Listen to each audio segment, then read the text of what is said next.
ஒவ்வொரு முறையும் சட்டசபை கூட்டத்தொடர் நடைபெறும் போதும் கட்சிகளை தாண்டி அனைவராலும் பாராட்டப்படுபவர்கள் தேமுதிக பொதுச் செயலாளர் திருமதி பிரேமலதா விஜயகாந்த் மற்றும் பாமக சட்டமன்ற உறுப்பினர் முனைவர் திருமதி அன்புமணி ராமதாஸ் அவர்கள்.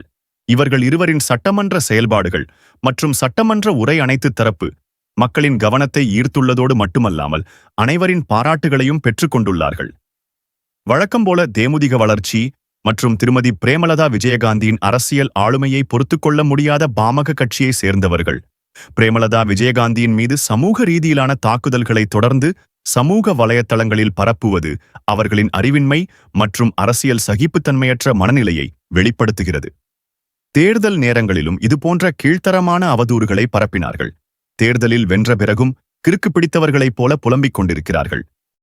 திருமதி சௌமியா அன்புமணியை உயர்த்து பேசுவதாக எண்ணிக்கொண்டு திருமதி பிரேமலதா விஜயகாந்தை சிறுமைப்படுத்த முயலும் சில்லறைகளின் சிறுபிள்ளைத்தனத்தை எண்ணி சிரிக்கத்தான் தோன்றுகிறது. சௌமியா அன்புமணி திறமையானவர் என்பதில் மாற்று கருத்தில்லை.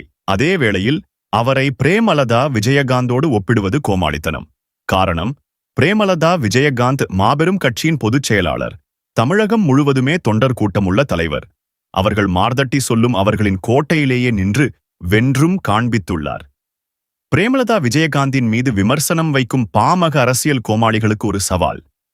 பிரேமலதா விஜயகாந்தும் சௌமியா அன்புமணியும் வட மாவட்டத்தை தவிர்த்து தமிழகத்தில் ஏதாவது ஒரு தொகுதியில் கூட்டணி இல்லாமல் பிரேமலதா விஜயகாந்தை எதிர்த்து சௌமியா அன்புமணி ஒரு ஓட்டேனும் கூடுதலாக வாங்க முடியுமா?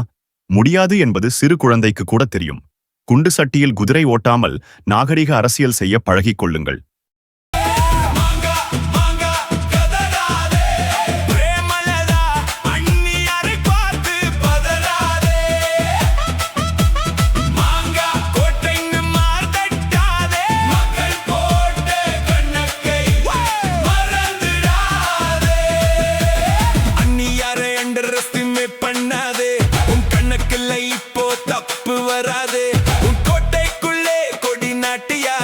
இன்னும் பழைய கணக்கு போடாது.